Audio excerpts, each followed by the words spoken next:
네, 다음 슬라이드는 제가 조금 전에 얘기했던 것을 그냥 다시 일목요연하게 정리하고 있는 건데요. 저희가 일단 기본적으로 커런트를 카피한다고 했을 때 모든 트랜지스터는 세츄레이션 영역에 들어 있어야 된다. 그거는 이제 뭐 기본적인 가정으로 하고, 그 다음에 VDS에 대한 디펜던시는 그냥 일반적인 이 커런트 카피 레이셔를 얘기할 때는 뭐 크게 다루지는 않고요.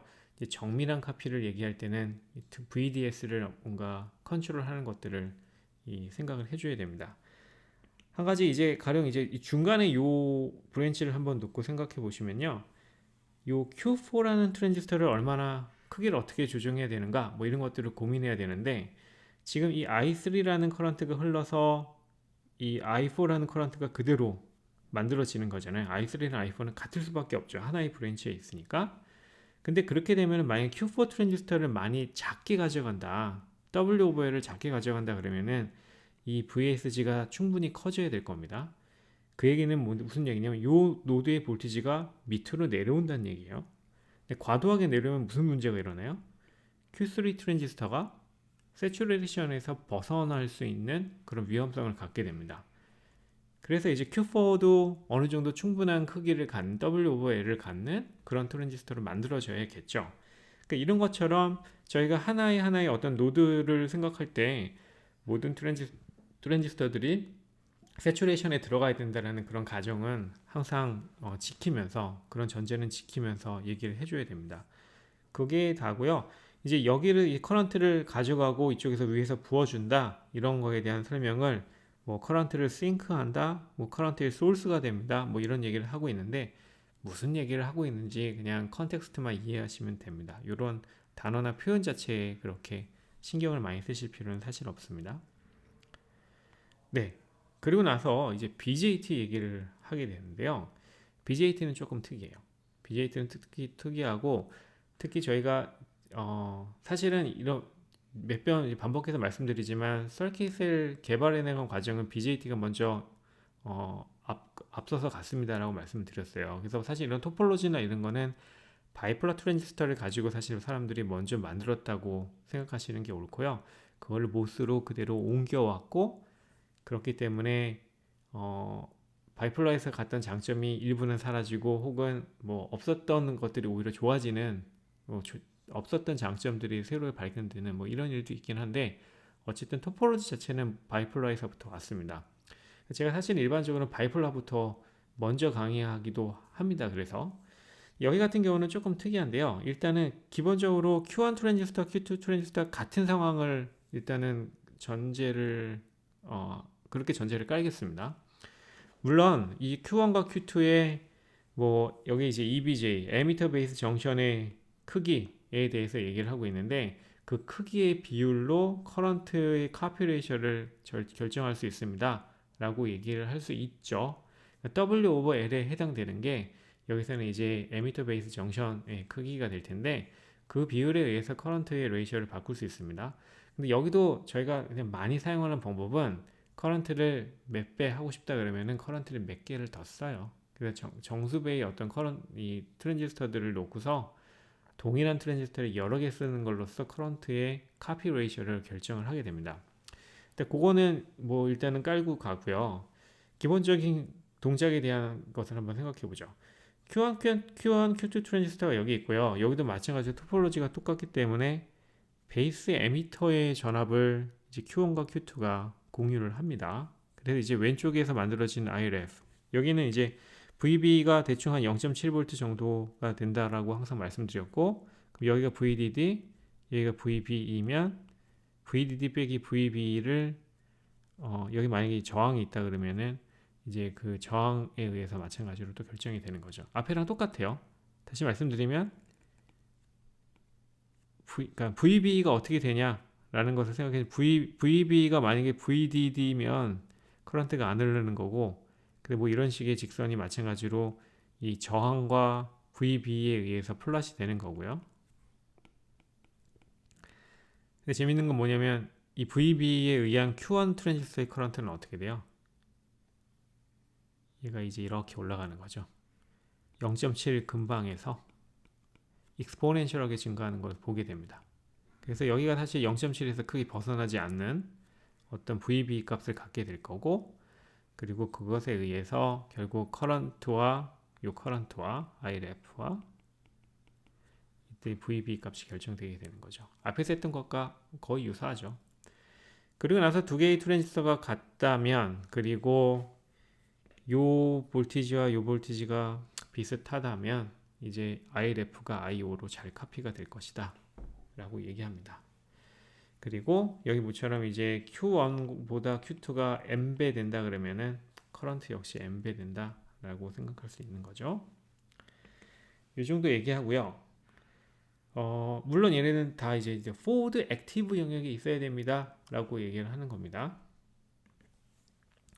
여기 좀 다른 이슈가 하나 있어요. 항상 바이폴러로 넘어가면 저희가 염두하는 게 뭐다? 베이스 커런트가 있다. 그쵸? 지금 이게 VB를 일정하게 유지하고 여기 아웃풋 볼티지에 대한 디펜던스를 무시한다 그러면 어쨌든 간에 여기 흐르는 커런트와 여기 흐르는 커런트는 같을 거예요. 그래서 사실 IC를 중심으로 얘기해야 되는데 컬렉터 쪽에서의 커런트가 IC, 근데 여기서의 커런트도 IC, 그래서 IC가 똑같이 되는 그런 케이스인데요. 좀 전에 얘기한 것처럼 베이스 커런트를 무시할 수 없죠. 다시 얘기하면 이게 IC가 흐르고 여기가 IC가 흐른다면 베이스로는 그것을 베타로 나눈 거, 여기도 그것을 베타로 나눈 게 흐르게 되고, 그래서 이쪽으로 흘러가는 토럴 커런트는 두 개의 IB 베이스 커런트를 가져가야 되니까 이 커런트가 형성되죠. 그러면 이제 뭐가 되냐면 이 커런트와 이 커런트의 합이 IRF잖아요. IRF의 정체가 IC와 2IC over 베타의 합이에요. 그 다음에 IO는 뭐였어요? 그냥 IC입니다. 그래서 두 개의 비율이 이제 이렇게 되는 것을 보시게 됩니다. 베타가 아주 크면 1에 가까울 텐데 어쨌든 간에 오차가 발생한다는 얘기예요. 네. 그러니까 베타가 한 100이다.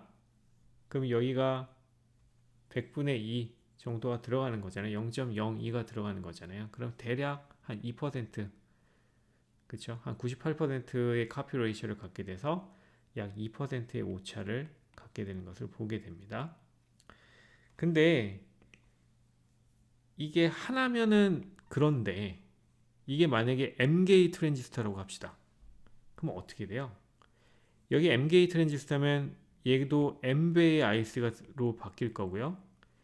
베이스 커런트도 M배가 될 거고요. 그쵸? 그 다음에 이 베이스 커런트는 이제 어떻게 돼요? M 플러스 1배의 베이스 커런트가 되는 겁니다.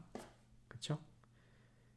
그러면 이쪽의 커런트라는 게 IC와 이 많은 베이스 커런트가 합해진 게 IRF가 되기 때문에 커런트 카피 레이셔가 이제 훅 떨어지게 되는 것을 보시게 돼요.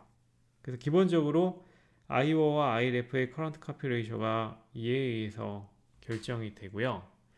그 다음에 앞에서 했던 것과 상당히 유사하게 만약에 아웃풋 볼티지가 이 볼티지인 VB랑 같다면 좀 전에 얘기한 그 커런트 카피 레이셔가 유지가 될 거고, 하지만 VO가 그 VB에서부터 벗어난다면은 벗어난 것만큼 커런트가 증가하는 거고, 이 볼티지를 VA2로 나눈 얼리 볼티지, Q2 트랜지스터의 얼리 볼티지로 나눈 것만큼 이제 커런트가 증가하게 됩니다. 이 앞에서 얘기했던 것과 동일한 거고 유사한 것들이 다 나타나게 되는데, 가장 중요한 건 이 베타에 의해서 커런트 카피 레이셔가 이제 1에서 조금 벗어난다 라는 겁니다. 이거 당연히 저희 원하지 않겠죠. 앞에서 얘기한 거 조금 그냥 모스에서 했던 것과 동일하게 다시 정리하는 건데요.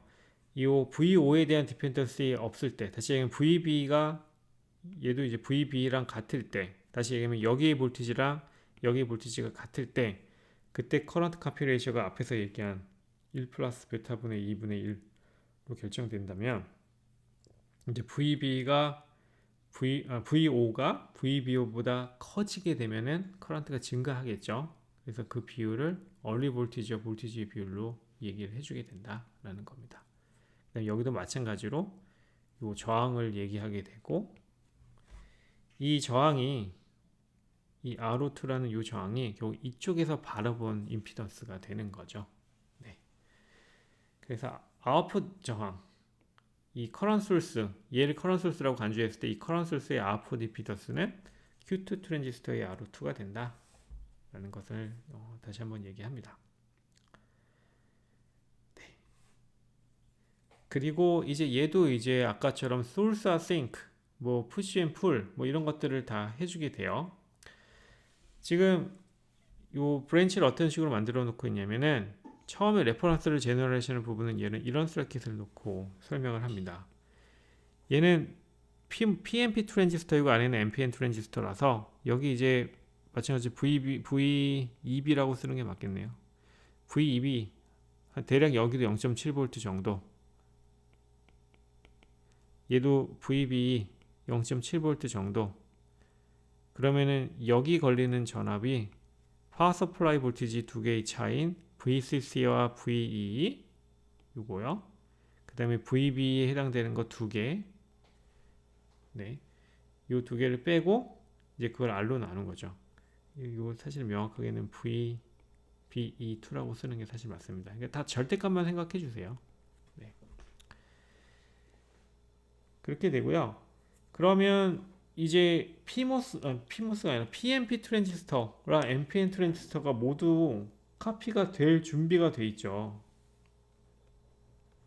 PNP와 NPN이 다 카피가 될 준비가 돼 있고, PNP 쪽에서는 이 볼티지를 다 카피해 가면 되고, NPN 쪽에서는 이 볼티지, 베이스 볼티지를 다 카피해 가게 되면은 이런 커런트들을 만들어낼 수 있습니다.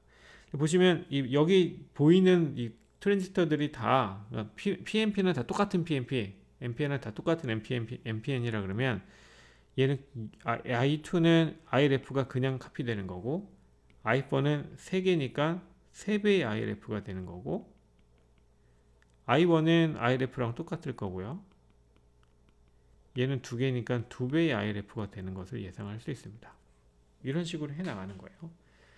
거듭 얘기하자면 얘는 이제 세츄레이션이 아니라 포울드 액티브 영역에 들어가야 된다. 액티브 영역에 들어가야 된다. 라고 기본적인 전제를 이제 깔고 들어가는 겁니다. 그리고 나서 이제 커런트 카피 레이셔가 무너지는 것에 대한 것을 하나씩 보는 건데요. 이게 만약 아까 사실은 M 하고서 한 번씩 했어요. 여기 있는 트랜지스터가 만약에 N개다. 그러면은 베이스 커런트가 하나, 둘, 그 다음에 뭐 N개가 있으니까 베이스 커런트가 여기서 담당해 줘야 되는 게 N 플러스 1개의 베이스 커런트를 담당해 줘야 된다 라는 거잖아요. 그래서 1 플러스 베타분의 1이 아니라 1 플러스 N 플러스 1분의 1이라는 이런 커런트 카피 레이셔를 가지고 커런트가 카피된다 라는 걸 얘기하게 됩니다. 그래서 만약에 베타가 100 정도면 N이 한 10개 정도 되면은 이 오차가 벌써 한 10% 정도 오차가 나는 거잖아요. 그래서 이 베이스 커런트가 상당히 많은 변화를 일으킨다 라는 겁니다. 이거 싫죠. 싫으니까 무슨 짓을 하기를 원할 겁니다. 어쨌든 지금까지 얘기한 것들을 이제 좀 얘기한 것들을 기반으로 앞으로 이제 어떻게 얘를 임프로브 할 것인가, 개선시킬까 라는 건데, 일단 기본적으로 커런트 카피 레이셔를 좀 정확하게 가져가고 싶어요. 이 방향으로 저희가 서킷을 진화시킬 거고요. 그 다음에 지금 만든 게 뭐예요? 어쨌든 간에 커런트 소스잖아요. 커런트 소스의 아웃풋 임피던스는 어떻게 된다? 무한대이다. 아이디어란 커런트 소스는 무한대이다. 그래서 아웃풋 임피던스도 좀 제법 크게 가져가고 싶습니다. 지금까지 봤던 거는 다 트랜지스터 하나씩 있으니까 각각 걔네들의 아웃풋 임피던스인 R5 정도를 보는 겁니다. 근데 거기서 만족하지 않고 아웃풋 임피던스를 더 키우는 방법을 생각해야 됩니다. 뭘 알고 있죠? 캐스코드. 이런 것들이 이제 여러분들 앞으로 배울 내용들에 접목돼서 나올 것이다 라는 것들을 예상을 하실 수 있을 겁니다. 캐스코드가 뭐 등장하게 될 것이다.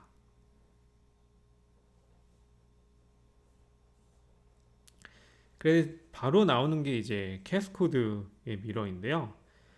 지금 보시는 것처럼 커런트 카피를 하는 부분은 하나가 한 층만 있는 게 아니라 한 층을 더 쌓아가지고 놓고 있습니다.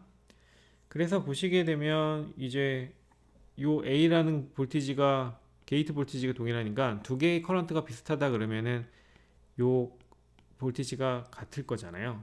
그 얘기는 요 노드의 볼티지와 요 노드의 볼티지가 상당히 유사할 수밖에 없고, 그럼 이 커런트와 이 커런트가 상당히 같을 수밖에 없는 상황으로 가는 거죠. 그래서 이제 커런트 카피 레이셔를 상당히 좋게 가져가고요.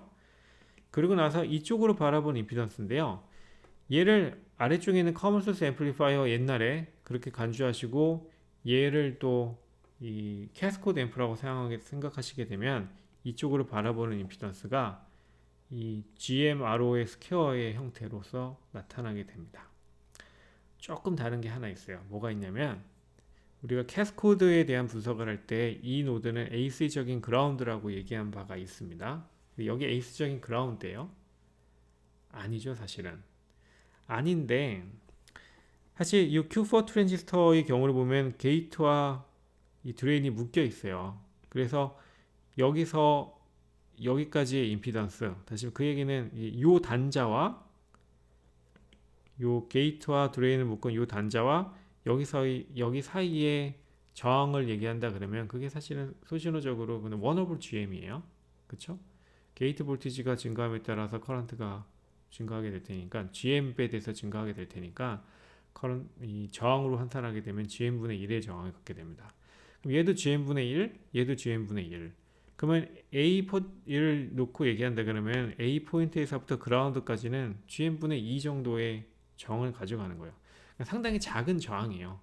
그래서 AC 그라운드만큼 완전 0의 저항을 가져가진 않지만 게이트가 그래도 상당히 낮은 저항, 작은 저항을 그라운드 게이트와 요 A 노드, 요 게이트와 그라운드 사이에 상당히 작은 저항을 갖고 있기 때문에 AC 그라운드로 우리가 묘사했을 때랑 크게 다르지 않은 그런 경향을 만들어낼 겁니다. 그래서 이쪽으로 바라보는 임피던스는 GMRO의 스퀘어 정도가 됩니다. 라는 것을 저희가 유추해낼 수는 있습니다.